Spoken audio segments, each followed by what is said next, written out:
కొల్లిపర మండలం మున్నంగి గ్రామానికి చెందిన బొంతు శిరీషపై అదే గ్రామానికి చెందిన కొందరు దాడి చేయడం దారుణమని ఎంఆర్పీఎస్ నాయకులు అన్నారు. మహిళపై దాడి చేసిన వారిని కఠినంగా శిక్షించాలని డిమాండ్ చేశారు. స్థానిక ప్రభుత్వ జిల్లా వైద్యశాలలో చికిత్స పొందుతున్న కొల్లిపర మండలం మున్నంగి గ్రామానికి చెందిన బొంతు శిరీషను మంగళవారం ఎంఆర్పీఎస్ నాయకుడు ఉన్నం ధర్మారావు పరామర్శించారు. శిరీషపై అదే గ్రామానికి చెందిన కొందరు దాడి చేయగా ఆమె తెనాలి జిల్లా ప్రభుత్వ ఆసుపత్రిలో చికిత్స పొందుతుండటంతో ఆయన పరామర్శించారు.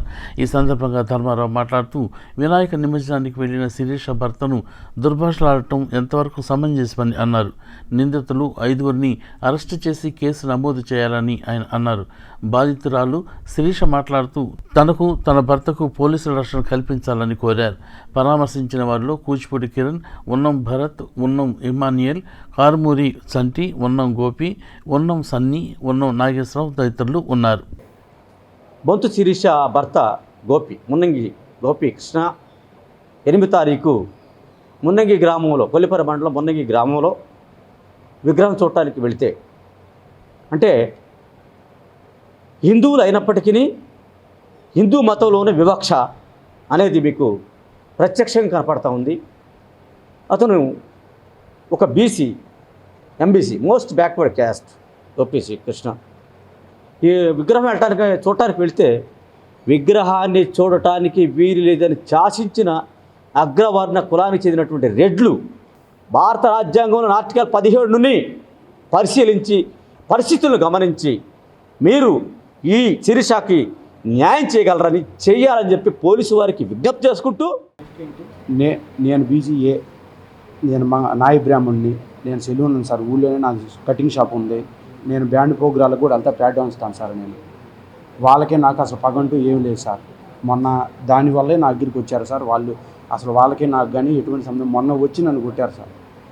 మేమిద్దరం 2020లో 2020 సంవత్సరంలో జనవరి 26వ తారీఖు పెద్దల నియోజకవర్గంతో లవ్ మ్యారేజ్ చేసుకున్నాం సార్. వాళ్ళ ఊరిలోనే మ్యారేజ్ చేసుకుంటున్నాం. 4 సంవత్సరాల నుంచి మా ఊరిలోనే ఉంటున్నాం. నాకు ఒక పాప సార్. అదండి నాకు వాళ్ళ నుంచి రక్షణ కల్పించాలని మిమ్మల్ని చాలా రిక్వెస్ట్ చేస్తున్నాను. నాకు ఇప్పుడు నా ప్రాణహాని ఉందండి. నన్ను ఏం చేస్తారని కూడా నాకు చాలా భయంకరంగా ఉంది సార్. నా పేరు బొంతు శిరీష. మేము ఎస్సీ మాల హిందూ. మా జీలుగుమెల్లి. మా ఆయన పేరు మున్నంగి గోపికృష్ణ. మున్నంగిలో ఉంటాము. వాళ్ళు బీసీ నాయ బ్రాహ్మిన్స్. 8వ తారీఖు నైట్ బొమ్మ ఊరేగింపు చూడడానికి వెళ్ళారు మా ఆయన. మా బజార్లోకి ఎందుకు వచ్చావురా అయ్యానని చెప్పి మా ఆయన్ని బాగా 5గురు వచ్చారు. మీదకి వచ్చేసరికి అక్కడికి సద్దుమణిగిపోయింది. వచ్చి ఆపారు. ఈయన ఇంటికి వచ్చేసరికి 9వ తారీఖు సాయంత్రం పూట 6 గంటలకి 5గురు కారు వేసుకొని వచ్చారు. వచ్చి ఇంట్లోపలికి వచ్చి గేట్లన్నీ పగలగొట్టి ఇంట్లోపలికి వచ్చి తలుపులు భయం వేసి తలుపుల దగ్గరికి వేసాను. తలుపులన్నీ దోసుకుంటా లోపలికి వచ్చేసాను. నేను భయం వేసి ఓపెన్ ప్లేస్లోకి వచ్చేసాను. ఓపెన్ ప్లేస్లోకి వచ్చేసిన తర్వాత కూడా వాళ్ళ ఇంట్లోకి వెళ్ళి మొత్తం అన్ని పగలగొట్టేసి అన్ని ఇంట్లో ఉన్న సామాను అంతా ధ్వంసం చేసేసాను.